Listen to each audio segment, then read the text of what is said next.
right. So a very, very spicy thing today. I think it's the same as everything he's been saying. It's funny that... So what's interesting about Hoppe is he's not afraid to be fully direct about what he means, which is probably good and bad. Bad for his popularity, but good because it lets you know exactly where he's coming from. He's not hiding anything. Yeah, no, it's very true. And it's interesting because, I mean, it does kind of show how much things have changed, because I don't think he would have... I think he would have gotten fired from his academic position right away had this been published now. Sure. Whereas I don't know if he got fired from... Did he? Because I was actually... So I listened to a bunch more interviews of him just to try to get a better general idea. And I think actually Michael Malice did one of the best that I heard. He interviewed him like 5 years ago at his public... what is it? Like the Public Property and Society thing that I guess he hosts. Also, there's a bunch of interesting sort of Q&As with like him and Walter Block and stuff that are pretty interesting. But yeah, I mean, you know, we were just talking before how he really just lays out really how he feels about a lot of people, and I think he probably would have gotten fired right away had he done that. Maybe. But you know,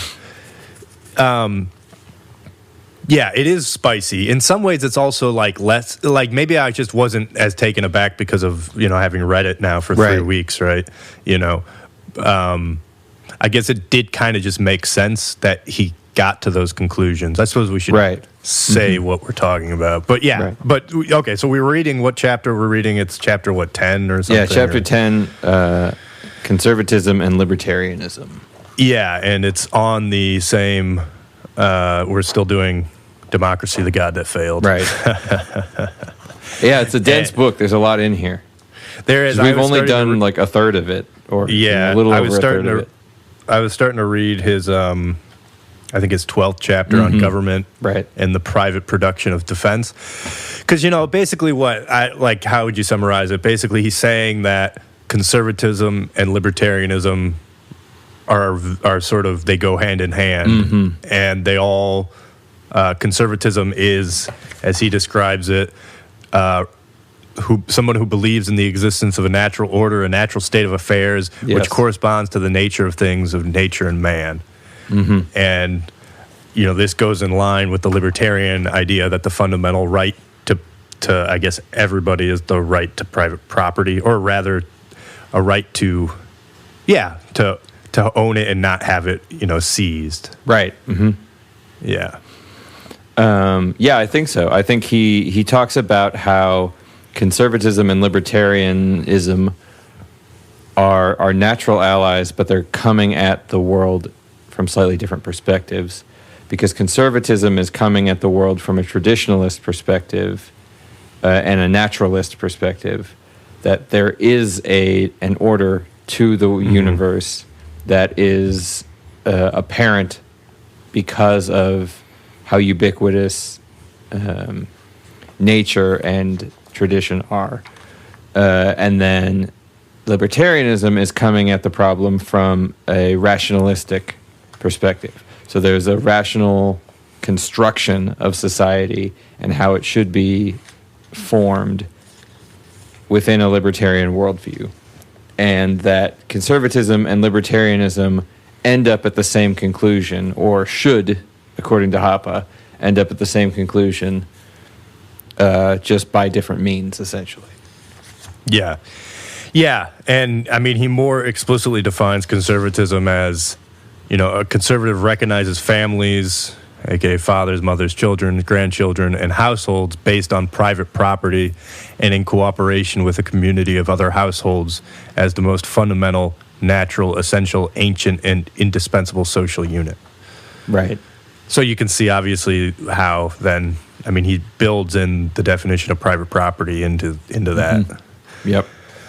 So, the natural order is ancient and forever the same, only anomalies and accidents undergo change. Hence, it can be recognized by us everywhere and at all times. And so these accidents and anomalies, as he calls them, are basically, first off, they're outgrowths of the social welfare state, he says. Right. Mm-hmm. And, let's see, where's a nice... I mean, he probably has the best definition at the end. But, yeah. Yeah, so, in some ways I agree with him. He takes a behavioralist standpoint in many ways by saying that, people are going to behave in certain ways if you give them incentives. So I certainly agree with that. I think where I have a hard time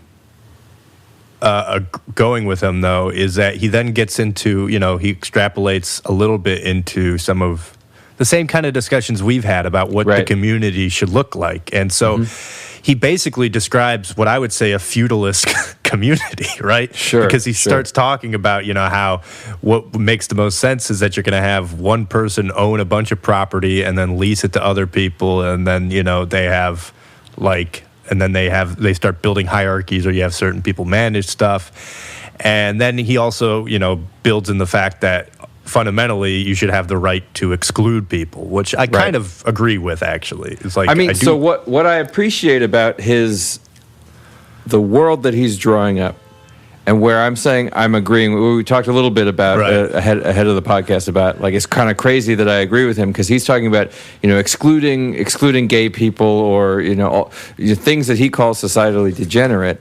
And I actually don't care necessarily what he is calling societally degenerate, but what I appreciate is that a system of excluding people from private property is significantly less brutal than a system of imprisoning or killing people for violating private/public property rules. Right. And actually, this last week, I was listening to Thaddeus Russell on Ben Burgess's podcast.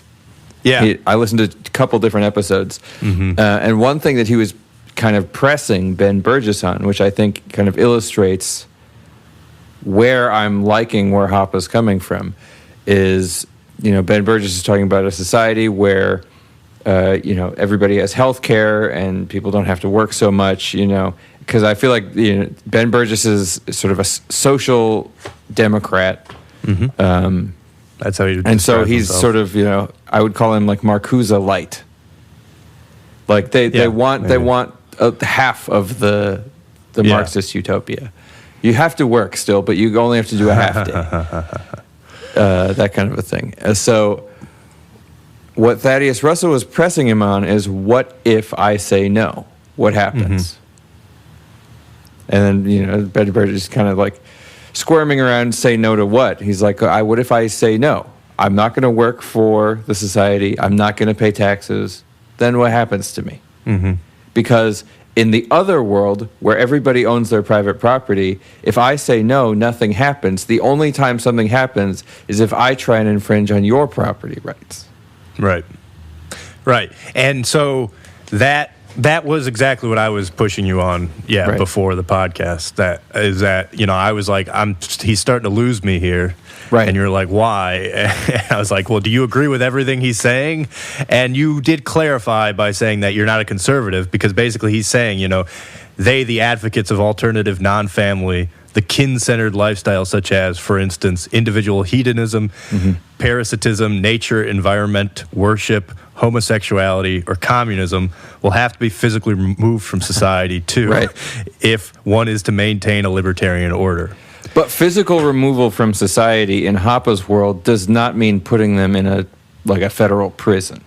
No, I know, but I disagree with the premise that it leads to it. These are leading to social degeneracy, I guess you could say. However you define that, I think right? that there's a problem, because what will communists do? They'll try and push for communism. And so if you have a society that you don't want to be communist... No, but he's linking homosexuals and communism here. I think that's reasonable. That's right. Okay. Why? I mean, this is where, like, everybody's going to hate me for this, and, like, this could be the end of the podcast or whatever, but I think that... I don't mean the practice of two men having sex with each other, but the cultural phenomenon of the current cultural phenomenon of queerness, gayness, homosexuality, whatever. I mean, homosexuality is a very old-fashioned term, but is a political movement that has to do with it's a Marxist movement that has to do with the destabilization and destruction of like capitalist society. See, I mean, from our Foucault not the act reading, of right. two people having sex with each other.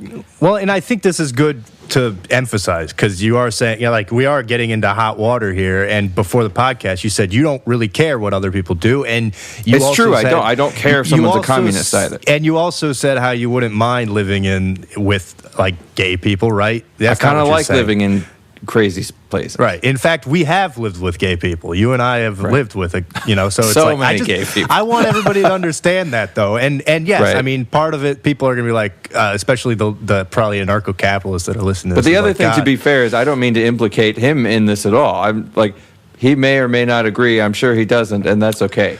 Well, he doesn't what have to I be was going to involved. say, though, is like, I don't know if it's a Marxist thing, because it's like, as Foucault was saying, it almost also feels like it's a capitalist thing. You know, it's like I feel like it's actually hard, because he was saying how it's this discretization, this the discourse that the West is infatuated with, that has almost caused this discretization of everything. It's not just homosexuality into a bunch of different things. It's everything has been segmented into different things. And this is what Foucault's central thesis, I think, about his history of sexuality, which we did some episodes. Right. Highly recommend anybody listening to go listen to, because, and that's what I'm saying, is like, I just don't know if I agree with his, so he can define conservatism however he wants. Right. I don't really care. And so, yes, by his logic, what he's saying is he wants a conservative society that excludes people like this, that we just said. And I'm kind of with you. I'm like, if he wants to live like that, fine. And he's not going to be like making other people do things. He's just like, I just want a little section of the earth to live life in the way that I want to.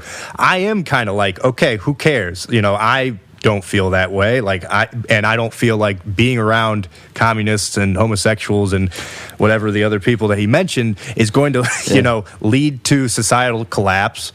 But I feel that... But communists are trying to lead to societal collapse, right? Well, they're trying to create a different society. Right. They're trying to eradicate according to Marx at least, every structure that is built, including family, education, that's my point. Relationships, sexuality, all of it. This is my point, though, is I don't think it's as good to lump as he is doing here. He's putting them all in this basically, quote, non-natural category, right? And I don't think that it's you can do that. And so I guess what I understand. The natural thing, I agree. I think this is where I part ways with the conservative idea. It's where I'm not a conservative. It's not that it's natural or not, but I do understand what he's saying about if you are trying to live in a society based on private property, all of these people will spend all of their time trying to erode that. Yeah, and it's like if you want to live in a society without that's theft, not true. Or you think and Tim then you're Dillon's like, well, we have to let thieves live around here. What about Tim Dillon? He's one of the greatest capitalists of our time. Because, as I said, it has nothing to do with the act of two men having sex with each other. You're saying the political identity. I'm talking about the political identity of what I'll call broadly queerness. Okay. Because when I say it's a Marxist movement, I don't even think that many people would object to that. Well, first off, I think you could probably find antecedents more in the French Revolution and whatnot, and like egalitarianism, right, and all this, which precedes Marx. Fine. I don't think that Marx started it. I say Marx to put a point on it, so you know what I'm talking about. Yes. Yeah. I was going to wait to get into all this. I figure we introduce the topics a little bit, get people interested. Yeah, and then we talk about it by the time they've stopped listening. Exactly. Yeah. Yeah, because I listened to a bunch of Thaddeus Russell stuff too, and I hadn't really listened to much of him, to be honest. I never listened to him on Rogan. So as an aside, what do you think of his breakdown of Foucault? I think he did a terrible job explaining postmodernism. To Joe Rogan? To Joe Rogan, and then to Michael Malice he was on. I feel like he did a perfect job with Ben Burgess. Well, I should listen to that then, because it was the second episode I saw him on where he did it, where he said that basically he summed it up as it's essentially radical skepticism. Yes, and that is great, and it's the idea that because Ben Burgess was pushing him because he used the example of there used to be a time where everybody thought that the Earth was the center of the universe, and not for bad reason. There are observable reasons that you might think that based on the movement of the sun. It looks like the sun is going around us, right? Mm-hmm. And then just two guys said something else, and eventually it shifted, and now everybody, for good reason, is not even saying it's for bad reason, for perfectly good reason, thinks that the sun is the center of the solar system. And he started talking about Kuhn and the idea of paradigm shift and all of that. Kuhn. And he was saying that Kuhn. Yeah, thanks. And he was saying that it doesn't, within our paradigm, everything that we think makes sense because it's within the reason of our system. Mm-hmm. But that could all be completely wrong. We could be thinking everything wrong and observing things differently than we would under a different paradigm. But it's interesting. So I agree, and he sort of gets there in those episodes. It's just he could have just been off, and then of course he. It's interesting. Him and Michael Malice got into this kind of similar discussion that you and I do, which kind of makes sense because I think all of these do devolve ultimately to what is truth and what's the basis of reality, right? And because in some sense, it's like 2 episodes ago when we were doing these we started on this, and we were getting into sort of basically Hoppe lays out how he's approaching things, and he's basically saying, I'm a rationalist, I guess fundamentally. Right. That though he often uses empirical information, he's saying, you need a framework, and I was trying to wrap my head around that. I was coming off much more postmodern than you were, I feel like. Which was interesting because you, I think, are more postmodern than I am. Right. So it's just interesting. I was trying to remember how we got to that flip. And I guess it was by me saying I'm an empiricist. But this is where I kind of wonder if, maybe I am more of an imperial rationalist or something. It's like, I guess maybe I am more of a rationalist fundamentally because I do agree that you have to start with some kind of fundamental principle and then you gather data and analyze it with this frame. Right. But I also agree with the postmodern sentiment that it's like if you get enough data that tells you need to shift the frame, then you have to shift the frame. Right. I mean, I think that Thaddeus Russell would take it further than that and say that talking about data shifting the frame is itself this is where it's the turtles all the way down, the whole thing, the radical skepticism. But it's crazy saying that you have to shift the frame is a framework. It's just really interesting because it's like it seemed like we talked about this. I was just trying to figure out, what happened with him because he was riding really high. The first time he was on Rogan, it was 2014. That was a good episode. That's where I learned about him and a lot of these ideas was that episode. Yeah. Oh yeah, yeah. I never heard him actually. And then he was on again in 2015, and then 2017, and then they had this kind of viral. Weird. Well, they had a viral moment where he was explaining, the postmodern basically view of sex, right? Which is that it's a social construct, or maybe it was gender. I don't even remember now. I think he was saying sex too. It's both because the postmodern view is both for sure. Right, and personally, I get what they're saying, right, but. Anyway, we don't even have to get into that. Well, it's like there's, there's a Mullerian duct and Wolffian duct. Anybody can go look at this, and these are sort of basic anatomical principles. And yes, there are sort of people who you would call intersex for a variety of different reasons. But that's not the postmodernist critique of it. I think that's a much weaker critique that modern people are trying to debate with, like Ben Shapiro and stuff.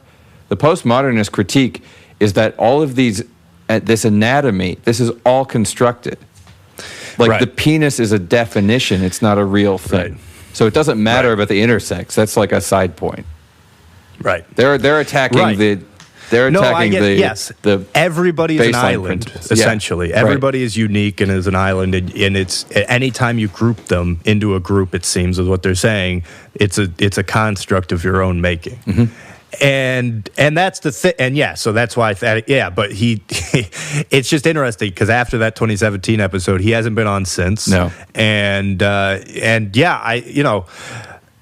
He's made a few comments about it. I don't remember where, so I can't find him, but Thaddeus Russell's made a few comments about it. Yeah.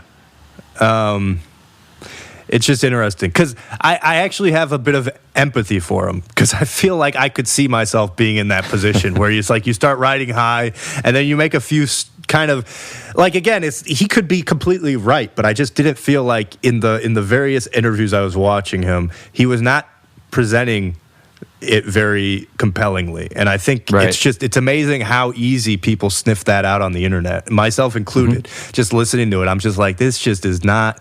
It wasn't compelling. Yeah. He came off, I think, on that Rogan episode as kind of like arrogant and laughing at Joe Rogan. Yeah, and also that he didn't really understand the theory.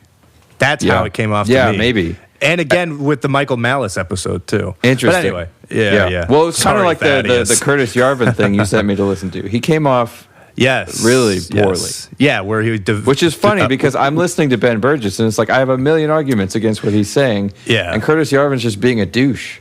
Yes, exactly. Yeah, I completely agree. We're just getting in there. Let's hope they don't hear this. They won't hear it. I hope they do. You hope they do? Yeah. Okay. They can all hear this. Anthony's. I'm a Thaddeus Russell fan, and I think he came off badly on that episode. It's fine. Yeah, and that's the thing. I listen to every episode of his podcast. Oh, you do? Wow. Yeah, I don't. No, I mean, but I feel like it's like but you know what? You're much more of an intellectual than me because it's like the people I listen to every episode, not so much anymore, but it was like Tim Dillon, right? Shane Gillis, Matt and Shane. Yeah. Secret podcast. Not so secret anymore, though. I was listening to their last podcast, and they were talking about going to the Skylark Lounge. Really? Yeah. I was like, oh, yeah, we went there. Yeah. Actually, I go there fairly frequently. I guess it's like a favorite hangout of theirs. Oh, interesting. That's cool. Yeah. That was the outdoor place that we went to? No, that was where I played at that jam after our gig. Oh, that's cool. Right. Yeah. That's right. Oh, that's cool. Yep. Yeah. No, it's interesting because there's a lot of other stuff to talk about. Yeah.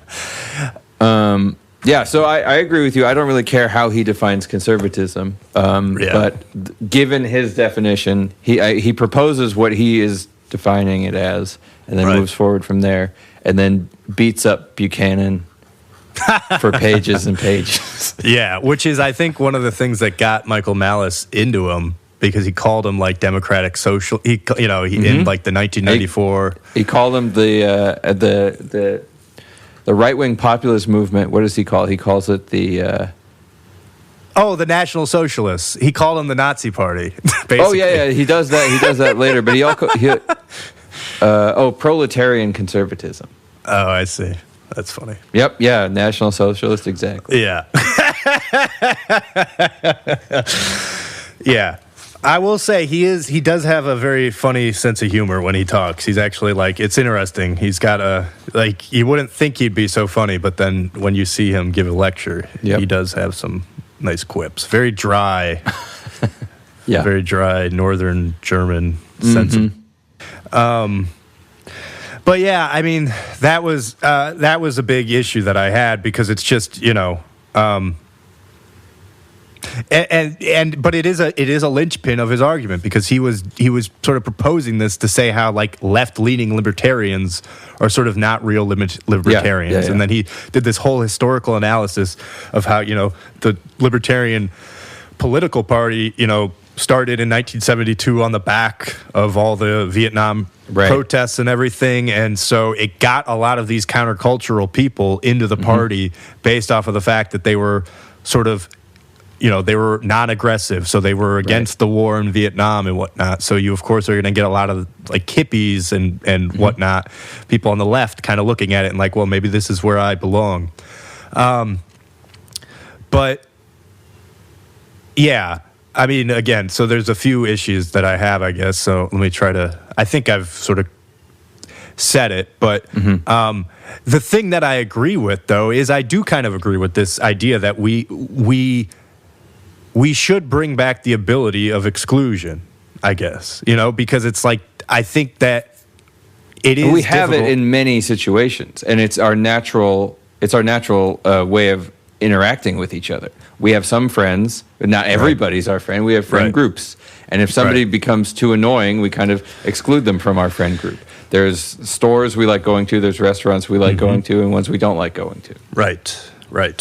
And so, yeah, it's, you know, I think when the state starts imposing people upon people, it does seem to cause more harm than good than if you just let them associate. However, there's, you know, again, when he's painting this kind of feudalist utopia, as I'm calling it, that he you know, because that's, I mean, isn't it feudalism? Don't you think what he was discussing Maybe. is essentially I would feudalism? argue and say it isn't utopia, and I have a note somewhere, I gotta find it, where it's like there's a point he makes that is a key distinction from utopia, but sure, I was being a little tongue-in-cheek by calling it utopia. I get it, I think it's fair to jab. Yeah, but it's the same issue that I had with all of our anarchy sort of points, where it feels like there's a natural...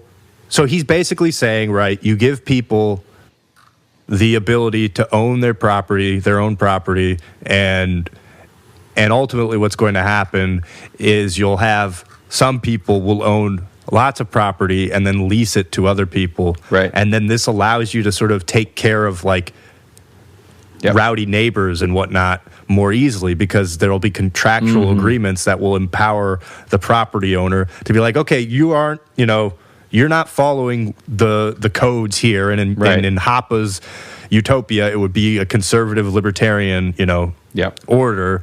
And so you got to get out of here. However, there's an expansive element that he doesn't at least address here that is, I think, within every one of us to try to, okay, so you have a little bit of land, then you're going to buy more and more and more and more, even if it is via buying.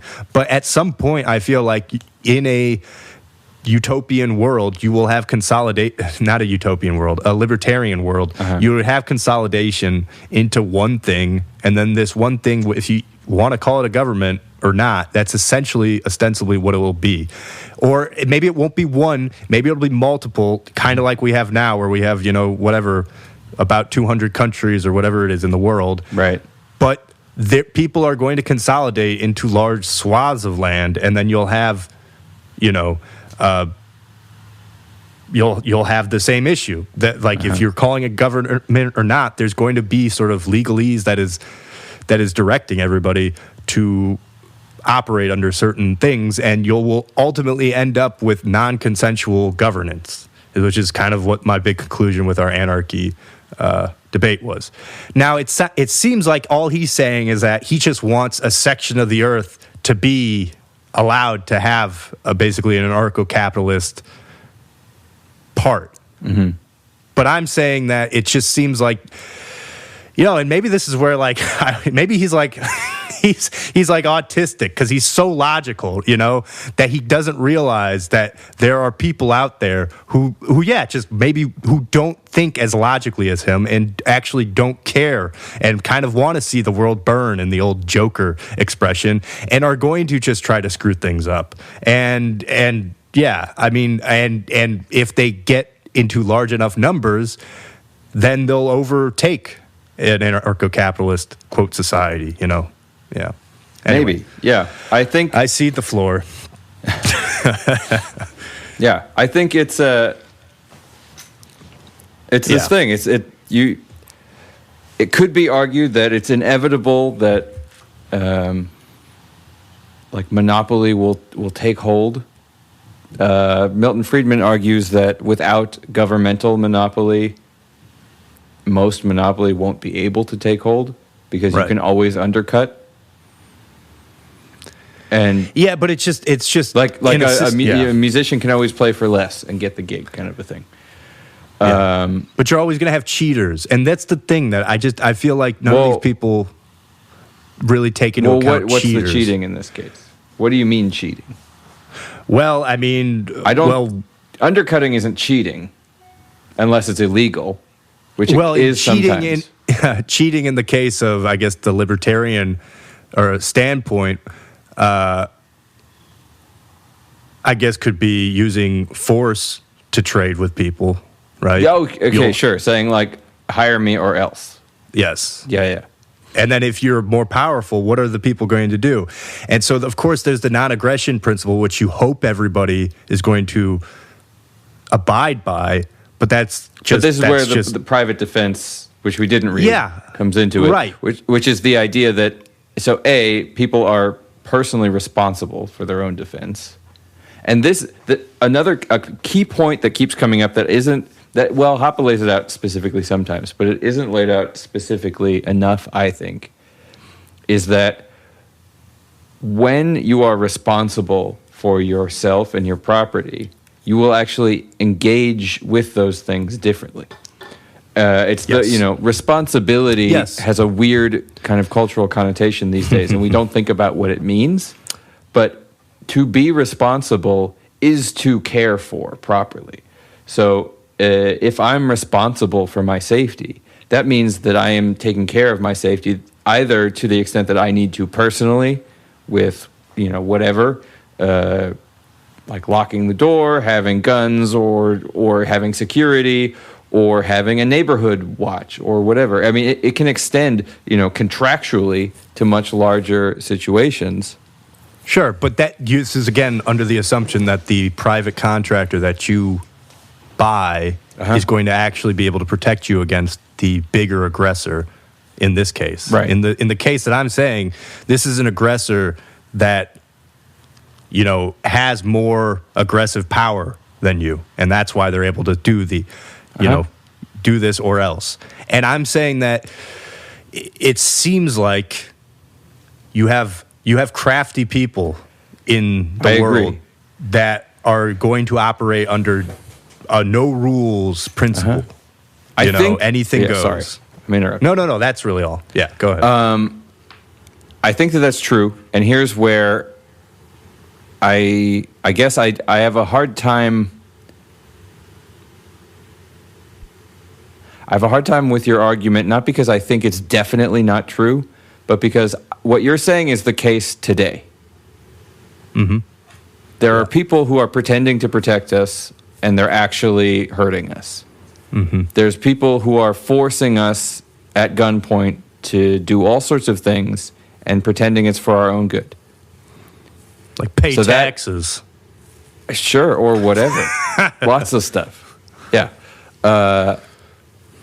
And so trying to find a system where that's not happening feels important. And saying that is just the way of nature that will always happen feels like demonically nihilistic. Yeah, I mean, that's where I will agree. It's like, I think that... So maybe Hoppe's wrong, but I want to see a world where we can figure out how to mitigate the level of the level of aggression on peaceful people. Mm-hmm. Yeah, no, I completely agree with that. And that's like we agree. For me, mm-hmm. I don't take the Ayn Rand tack, and I don't know if it's right or wrong about being uncompromising in all situations. Mm-hmm. And under no circumstances do you talk to anybody and allow any piece of like push in the other direction. Yeah. Because I would rather not do that, and see things get better. And I don't know if her version gets things better faster than mine, actually. Mm-hmm. And maybe I'm just a coward. That's also possible. Yeah, no, I think I agree with you, and it's kind of this. We talked about this. It's this sort of obsession with principles that these people have, which does get. I mean, mine's a principle too. Well, yeah, but it's sort of a meta principle that allows you to be more. It's yes. I suppose anything is a principle, but your principle is that you're not, I guess, ruggedly principled. Right. And unlike Hoppe, I actually don't care if somebody is a communist or gay or anything. Right. Ultimately. Right. I do care when it's any of those people trying to enforce themselves on me, which I think is unfortunately a basic tenet of communist philosophy. Yeah, which is that Burgess thing. I mean, the Thaddeus Russell Ben Burgess. When it comes down to it, Ben Burgess is going to force me at gunpoint to do things, and Thaddeus Russell is not. If you're part of the society that he's in. No, there's no opting out. You cannot not be part of this. So he said that?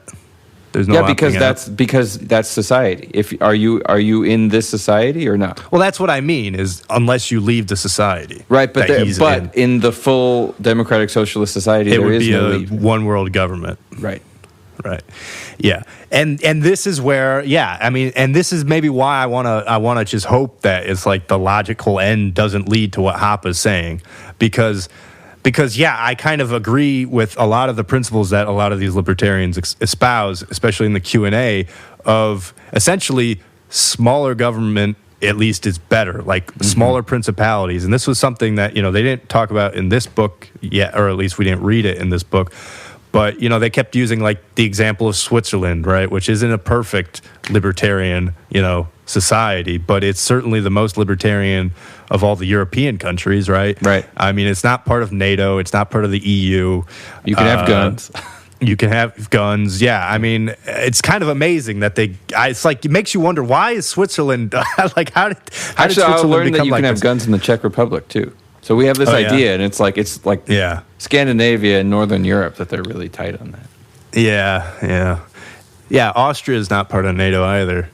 So you have these small countries where, and then they were just saying how it's like, rather than being governed by like Washington, D.C., which is thousands of miles away, it's like you can actually just walk up to the mayor's office because you have these smaller principalities. I forget what they were called in Switzerland. But, and that sort of thing I agree with. Thing, but well, it started with a C. It was a special name for it. So in that sense, I agree. And, it's also anti-democrat. Anybody with democratic tendencies needs to be excluded and runs contrary to the conservative standpoint. I mean, the thing is, he's not wrong that it runs contrary, and it's to what extent can you live together? And that's the thing, is like Ben Burgess cannot live with Thaddeus Russell. Thaddeus Russell must live with Ben Burgess. Right. Yes. And I think that's a real problem, and I don't actually have a solution to that. Yeah. No, I mean, I agree. And this is where I'm trying to come off as somewhere in the middle, where I'm like, I'm not, I'm still in kind of a statist, right? I think that's kind of obvious. I'm granted, you're shaking some of my fundamental principles here, Antushka. I'm not going to lie. And I mean, I think honestly, people have always thought I was libertarian without saying it. They're like, don't say anything, but I think we got a libertarian. People are whispering behind their backs.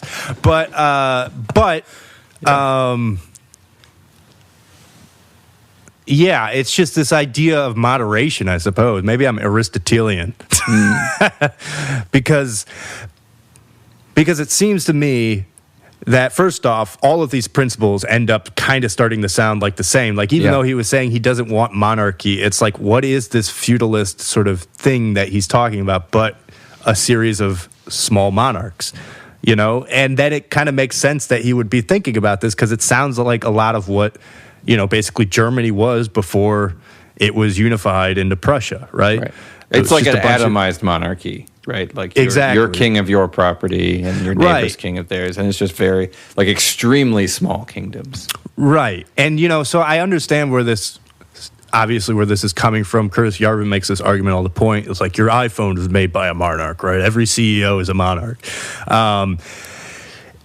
But it's also not, because it's got a board that is, holding the monarch parliamentary monarchy.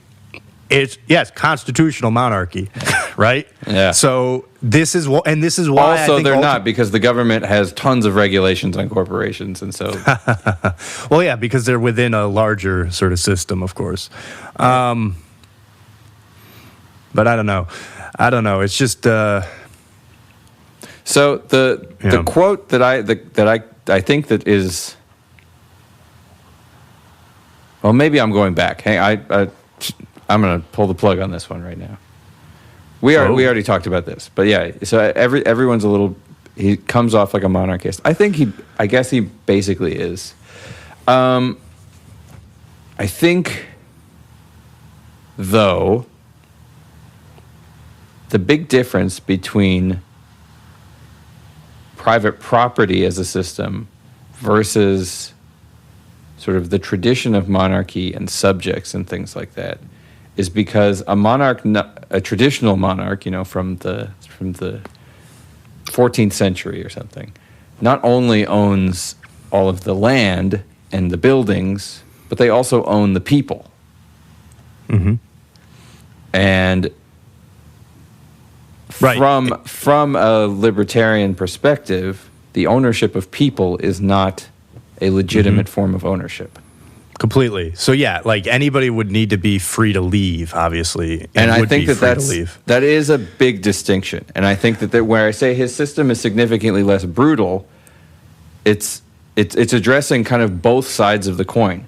It's less brutal than the modern state system because it's not going to be locking tons of people up in prisons. But I guess here's the question is, if you had a libertarian, let's say you had this society that he paints, which again is basically a society of communal property owners, but ultimately really what he ended up saying is that you have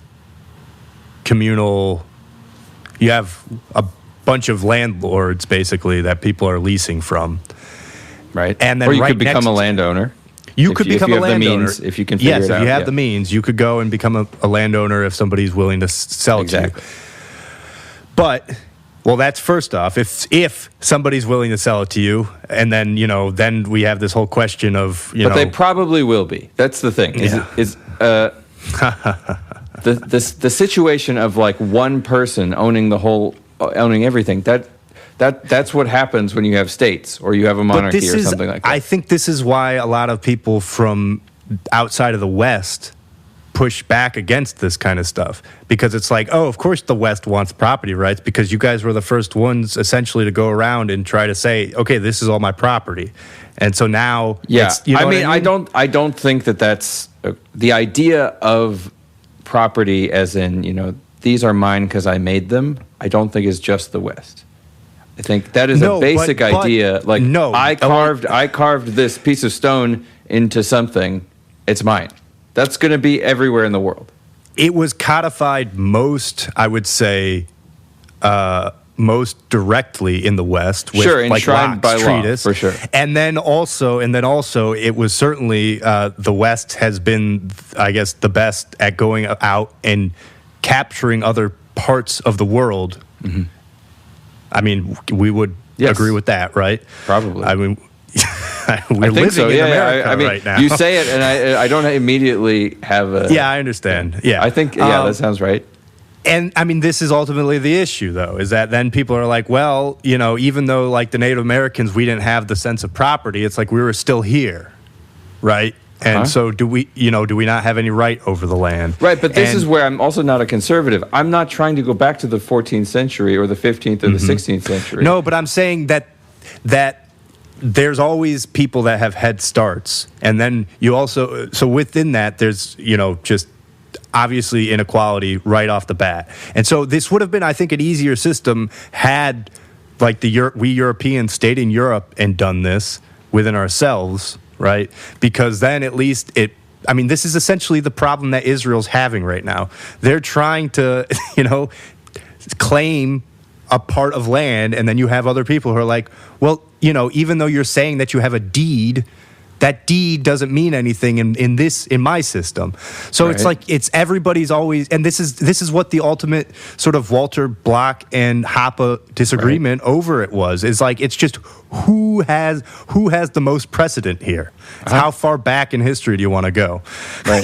To say that actually you're the aggressor. Yeah, I agree, and I think especially when you're talking about states, it's always a problem. I mean, Rothbard writes about it. I don't think especially. I think generally it's always a problem. I don't think it's always a problem. I think most interpersonal situations is not a problem.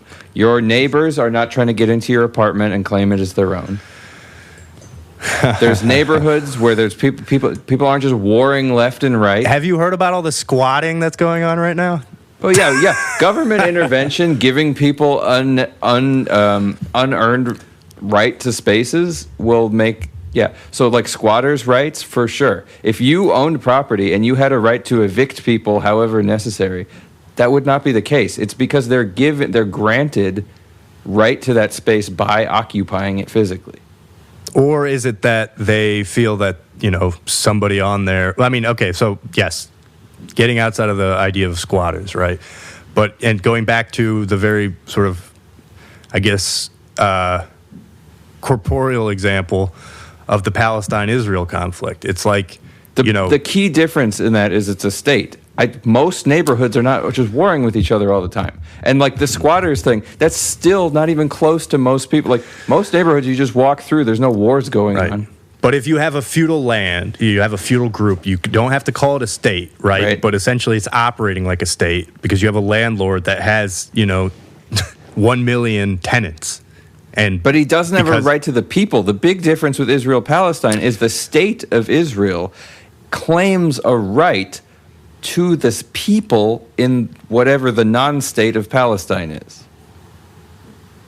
Right. So they don't have the autonomous ability to govern themselves in any meaningful way. Right. But I guess what I'm saying is I think it is naive to think that people, once they consolidate, aren't going to start claiming ownership over people, because that's what always happens, is the big fish eat the little fish until you have a large state, and then people are starting, and then you have multiple disagreements. And I don't think that Madison Property Management is claiming a right to any of their, they don't have personal right to their tenants.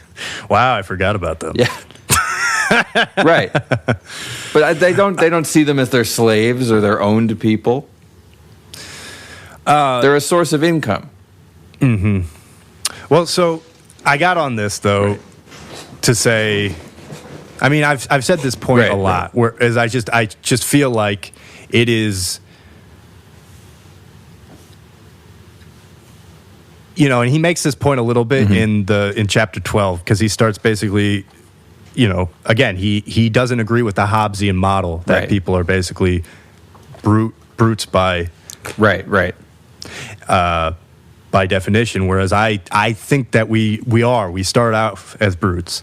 And I think actually it seems like the childhood studies have actually shown that. He's basically saying if that was the case, then we wouldn't have any sort of societies. And I'm saying, maybe, but we also have a lot of examples of societies where more examples of societies where groups of people get together, and then ultimately the leader ends up feeling like they have ownership over the people. So it does feel like there's a natural flow to that. And I'm not, by the way, saying that we shouldn't be pushing against this. So whenever I'm bringing up these other examples, I'm not saying we should just be complacent and just say, woe is me. You're always going to have a group of people that then ultimately gets enslaved in some way. But I'm saying that it seems like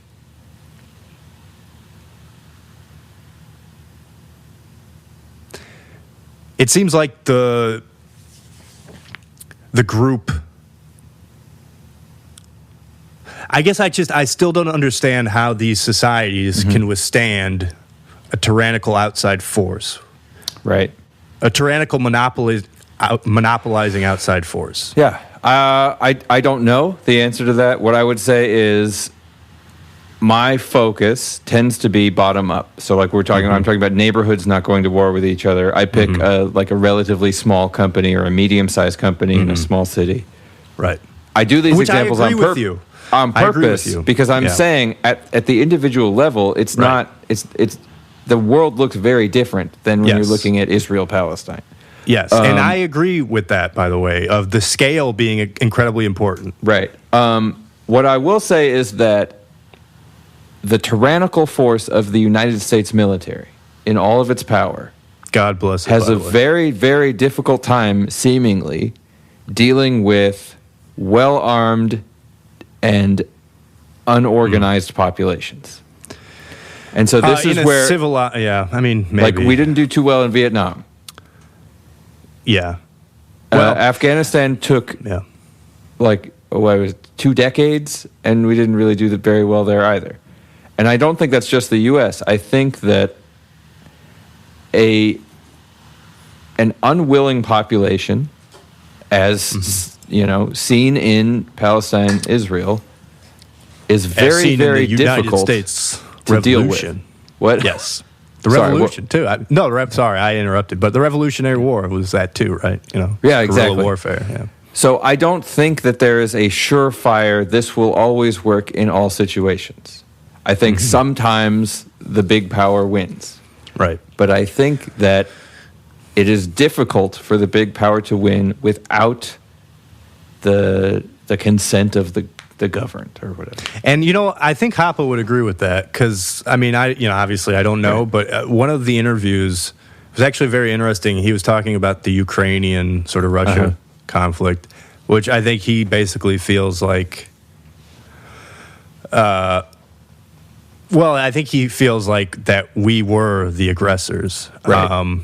And it was just, it was interesting because he was kind of taking the standpoint where it's like, well, in some cases, you have to think if there's really nothing you can do, like, because somebody was asking, like, would you go fight if you had to? Right. If somebody was forcing you to. And he's like, at a certain point, it's like you have to think about whether, you can reasonably fight against an outside force like that. And sometimes you just have to go and do things that you don't want to do. I'm probably misconstruing it, but the central point... Well, and that was kind of surprising. It was much less revolutionary than I expected it to be reading like this. It was like kind of a very, like, in some ways, very German standpoint. Because it's like, I remember working with a lot of Germans, and they were always telling me how, it's like... there's like the whole society in Germany. It's like if there's a line here, if there's a person here, there's a person here, you stay in the line. It's like it's very much like you That's just funny. Yeah. And so and but I think there's a less silly version of it. Like you have been conscripted and you've been paratroop dropped into Normandy as I've been watching this Band of Brothers show. Mm-hmm. I mean, what is your only option? Your option is to fight with the people you're with until you get out of there. Right. Because it's not going to work for you not to fight. You'll just die. Right.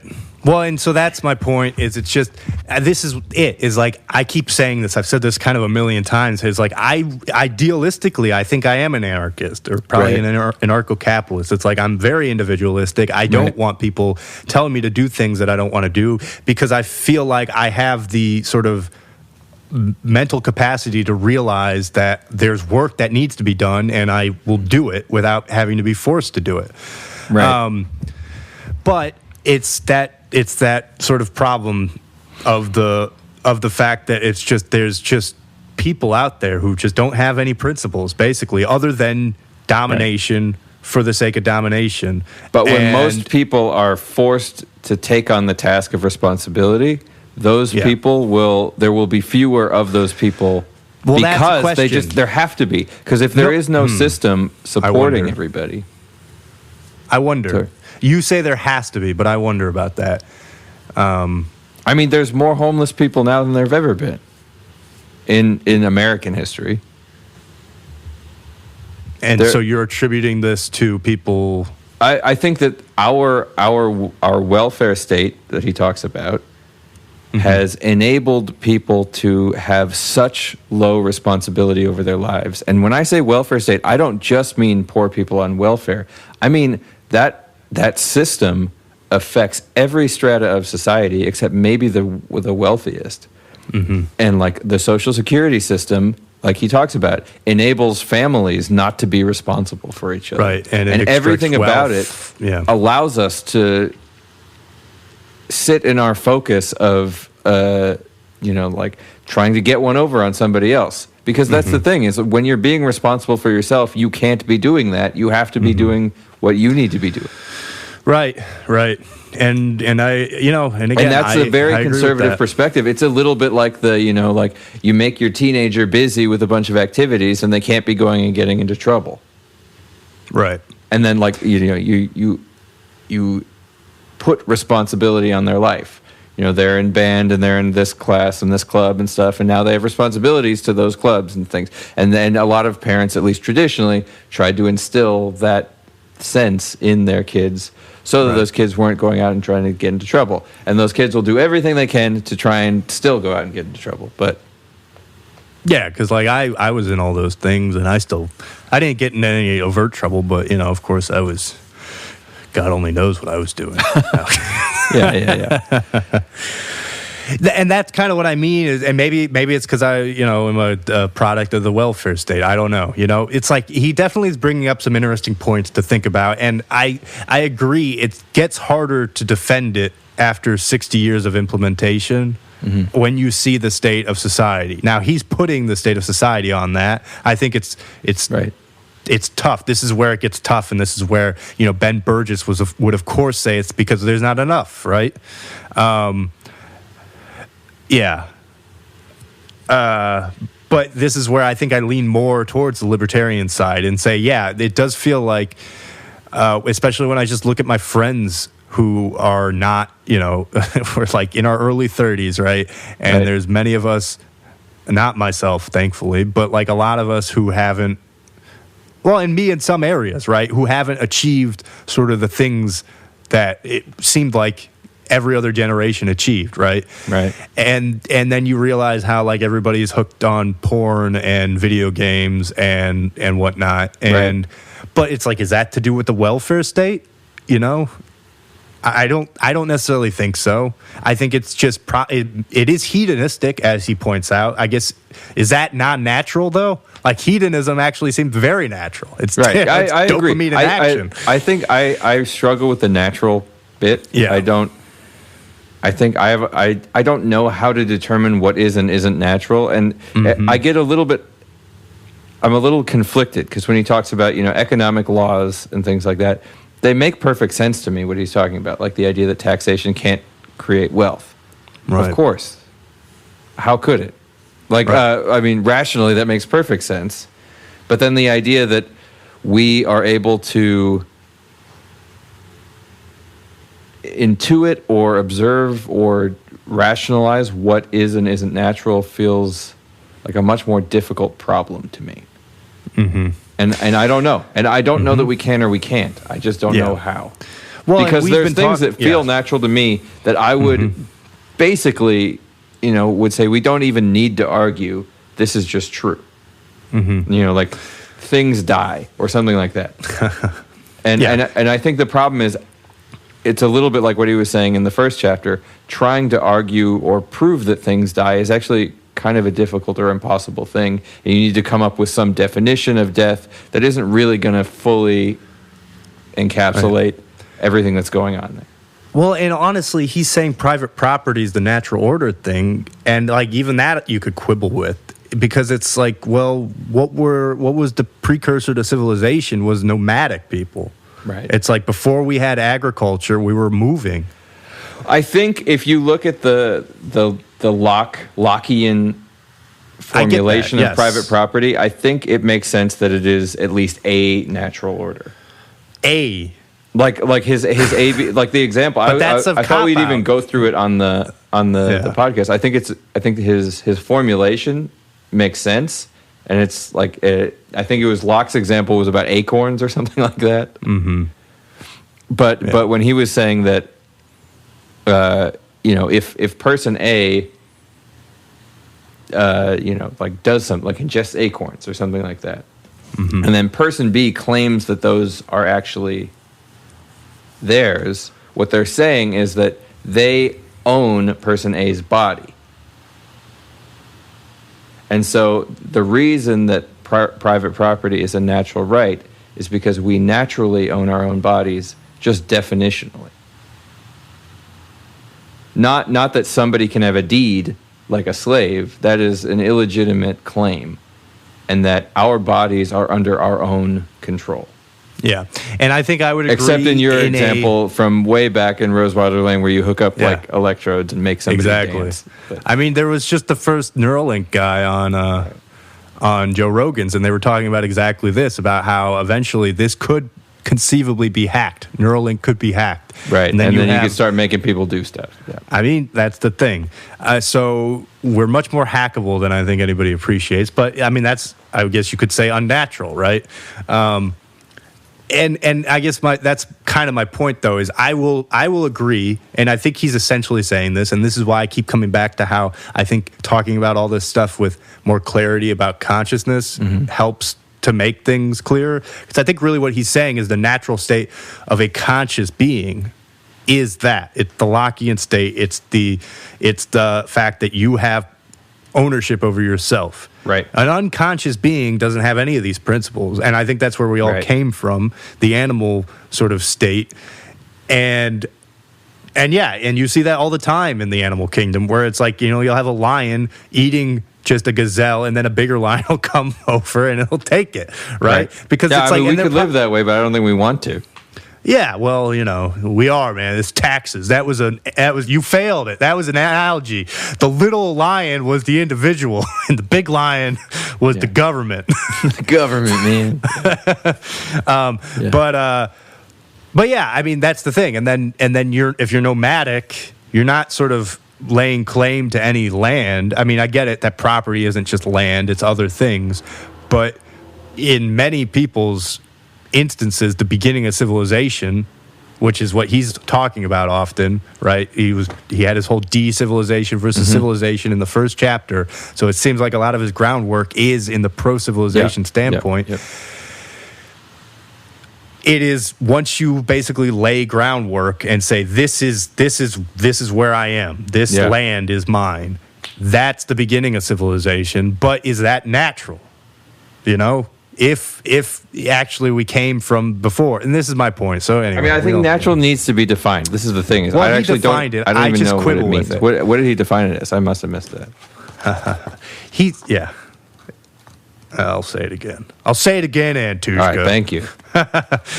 Conservative. That was conservative. Well, that's true. He says who believes in the existence of a natural order. So I guess you're right. He doesn't explicitly state it there.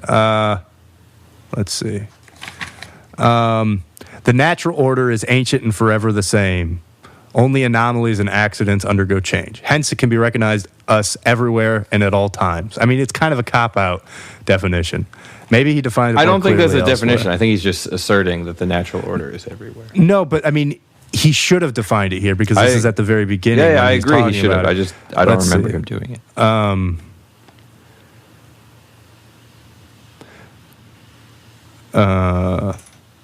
The term conservative must have a different meaning, blah, blah, blah. The natural order is and can be disturbed by accidents and anomalies, by earthquakes and hurricanes, blah, blah, blah. So he still hasn't really defined it. By two-headed horses or four-legged humans. Oh, yeah. But it is not difficult to distinguish the normal from the anomaly, the essential from the accidental. A little bit of abstraction removes all clutter and enables nearly everyone to see what it is and what is not natural, and in accordance with the natural things. Moreover, the natural is at the same time the most enduring state of affairs. So that's why I think what he is saying is I think he needs a lot back. of Foucault in those statements. Yeah, I mean, it's kind of crazy how... but this is why I think he's kind of almost explicitly not defining it, because he's saying it's He wants obvious. to get away with something. Well, he's trying to get away with something. Yeah, but it's actually, I mean, this is a good point. This is a very fundamental thesis. The definition of natural rests at the heart of everything that he's saying. And it rests at the heart of conservatism, for sure. Right, but he does kind of define it in saying that it's the enduring state of affairs. And so that's why I keep going back to this thing. Well, so what's enduring? He's saying the most enduring state of affairs is, a conservative recognizes families, right? These is what he's saying are natural. And households based on private property and in cooperation with a community of other households is the most fundamental, natural, essential, ancient, and indispensable social unit. Sure. So, in some sense, I agree, but also, you definitely see non-familial elements in the primate system where we came from, right? Whereas it's not, necessarily a nuclear family that's the natural order. It's actually, you have the alpha male, and then you have a bunch of females, and then often what you see actually in a lot of, I think, ape and primate populations is that you have the young men go off and then they find another group, but it's not like a nuclear thing, right? And then even just, I don't know. So anyway, I'm just quibbling here, but yeah but it's good. Sure, it's good. Yeah, I mean, I think like competing situations, competing principles, competing diversities is a natural state, probably. Mm-hmm. I mean, primates don't all do nuclear families. I think. Humans have done a lot of cool things. I think as opposed to animals because of our individuality, and this is the whole thing. It's like this. Sure, exactly, right. Yeah, and. So maybe that's why I was saying, though, maybe what he needs to do, he would get me on board if he was saying, like, the natural order of a conscious being is this. I actually might be more inclined to agree. Like, yeah, it does seem like a conscious being believes in, like, monogamy. Believe it or not, that's an interesting statement. That. Yeah, because it's this idea of, like, what do I want done to me? It's like, if I wouldn't want somebody going off and parading with other people, so I won't do that. And that's essential. I mean, this is the central idea of empathy, basically. Mm-hmm. And like, of course, you could say then if both people are okay with that, then okay. So then we could talk about polygamy in that sense if it's for both people. But I just feel like that leads to much more complications. So right. I think at the heart, that's kind of why I'm sort of more pro-monogamy and feel like it is a natural outgrowth of a hyper-conscious mind. Dare I say. Dare you say. Yeah. I got to think about that more. I was just throwing that out there, though. So that was a wild curveball, but I'm interested in it. You know me, man. I throw you all these conscious curveballs. Yeah, you do. The old CC. Yeah, the old CC. Give me 50 CCs. We need a little button, like a little a sound effect to play. Whenever I bring up consciousness. Conscious curveball, like with a little, like a radio stinger. Is civilization manifested, or whatever the heck I said? Religion. Yeah, that one. I liked that one. Do you want me to edit this episode? Do you want to edit this episode? No. Wait, you? Okay. Oh, like you don't have time? No. I thought you were saying I don't want to get canceled. I don't think you'll get canceled. Oh, I mean, I'm fine with getting canceled. You want to get canceled? I was being silly. I mean, like, no, I know. I think if I would format it differently because of how we started. I would have phrased it slightly differently, but I think it's fine. It's not like I was saying things I didn't agree with. Well, and you clarified. I don't hate anybody. Right. Yeah. I like degenerates. I like living around them, which is probably not ultimately good for society. It's tricky, but it's a thing. It's tricky. It's like I also like drinking, and I know that that's ultimately not good. And my engagement with it is ultimately like a weakness in me choosing to do something negative just because. Well, you're tired of being conscious. I'm tired. Oh, I'm so tired of it. Yeah, you got to give it a break. Yeah, right. Imbibe. Yeah, maybe. Yeah. No, I mean, obviously I agree with that, and this is, and I also kind of disagree that all of those lead to are the cause of or even a symptom of a degenerating society. I think you've had these things in society that weren't degenerate. But of course, he's by definition calling those things degenerate, right? So, you know, we, I suppose, have a different definition of degenerate. Yeah, I mean, it's like pushing society in a collectivist direction, at least from a Hoppian perspective, will by definition Right. But by collectivist, you mean a forced collectivism. Yeah. Because you're not against collectivism, as long as it's voluntary. Personally, yes. I think Hoppe is against it, but... No, but see, this is where I think he's not. Because, again, he keeps coming back to this idea that you have a community of some kind. Okay, when I say collective... Okay, fine. When I say collectivism, I don't mean a community. I mean collectivism as in, I guess by definition, forced. Communism. Right. Socialism. Dirty commies. Whatever. Yes, I mean something coercive. I don't mean people choosing to do things together. Right, because in many ways you're okay, it sounds like, with welfare. I think it has to. You have to cooperate among people in order to survive. And you're going to want to cooperate among people to make your life easier. So you don't have to do everything yourself. Right. Yeah, okay, cool. Old Papa Hoppe. Yeah, what is this one called? I don't know. It's the old CC. The old CC. No, I don't know. Yeah, nobody's going to come up with something. No, I'll come up with something. And what are we reading next? It's a good question. We threw out a lot of potentials in this last week, I feel like. Do we want to do Judith Butler? I feel like maybe we should. Or like I was saying, maybe Ben Burgess's Give Him an Argument. Let's do that. Let's keep it fun, because I didn't do enough reading as to like which Judith Butler we should do. Yeah, okay. So let's do Ben Burgess, and then let's figure out the Butler. Okay, cool. So what's it called? Another, I think it's called like Give Him an Argument. Yeah, he likes that. Yeah, well, that's what his podcast is called too. Yeah, he had a really good debate with Charlie Kirk.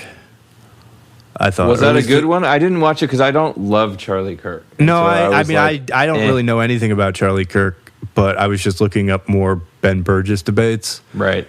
Because I think he's just a compelling debater. Yeah, he's good at it.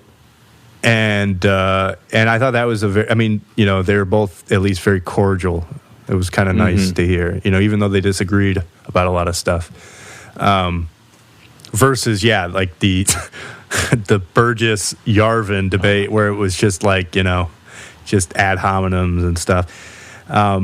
Granted, there must have been a bunch of stuff that happened before that, and maybe that was the fundamental problem. Yeah, because probably. It's like they both started kind of like they were ticked off at the other person. But they was coming off the back of like 2 hours. I think they each had a opportunity to talk with Thaddeus for an hour. Yep. Another one that might be interesting to read at some point is this thing by Tacitus, who was a Roman historian. So this is 2,000 years old, Antushka. It's right from the horse's mouth. The book that you're holding in your hand. It's an original book that copy. I'm holding in my hand. And it's called Germania. Okay. We could read Agricola. That sounds like a good album title. Germania. Yeah. Yeah. So it's about Germany, basically. It's a Roman conception of Germany, and one of the reasons I wanted to read it is because, again, kind of getting at this idea of what's natural. I mean, you could even say at that point, it's not like the Germans, though less civilized comparatively to the Romans, were still agricultural, right? They weren't nomads. Right. But he's explaining, like, even in this, how the German population of red-headed barbarians, right? Which is also interesting because it's like they seem to have all ended up in Ireland, all the redheads in Scotland. But I guess that's the whole Celtic lore. What he was describing was like they would have these plots of land, and it was like, you would have sort of a chief, but really it was a pretty like sounded like kind of an anarchic community, whereas like everybody was really far away from everybody. They had their own sort of dominion, and it was based off of families, to Hoppe's point, right? And then you would have kind of councils, and also I think the priest was like the person that had the final say in a lot of things. But it did sound kind of like a libertarian society, which is interesting. Makes you wonder. Yeah, so it might be kind of interesting to read for that standpoint. Also, it's just kind of funny to just, just to read a Roman's conception of the barbaric people. I mean, it even talks about how like women were like actually at a higher stature in the society and stuff like that, which is kind of interesting than in the Roman society. Well, that kind of supports what's his name's whole longhouse thing, right? Exactly. Yeah. Yes, it completely does. Yeah, Bap. Yeah, he's an interesting guy. Yep. All right, cool. Well, so should we do Ben Burgess and then we do the Tacitus one and then circle back to some moderns? Yeah, I mean, we don't have to do Tacitus. I was just bringing it up. I'm down. We could. Yeah, okay, cool. Let's just do it. I mean, what do we have a time limit? We can just do anything. We could do anything. Wow. Aren't we going to do this for the next 40 years? Yes. Yeah. So next week, can we do a different? Well, here, we can talk about this after. All right. Okay. All right. See you, everybody. Goodbye.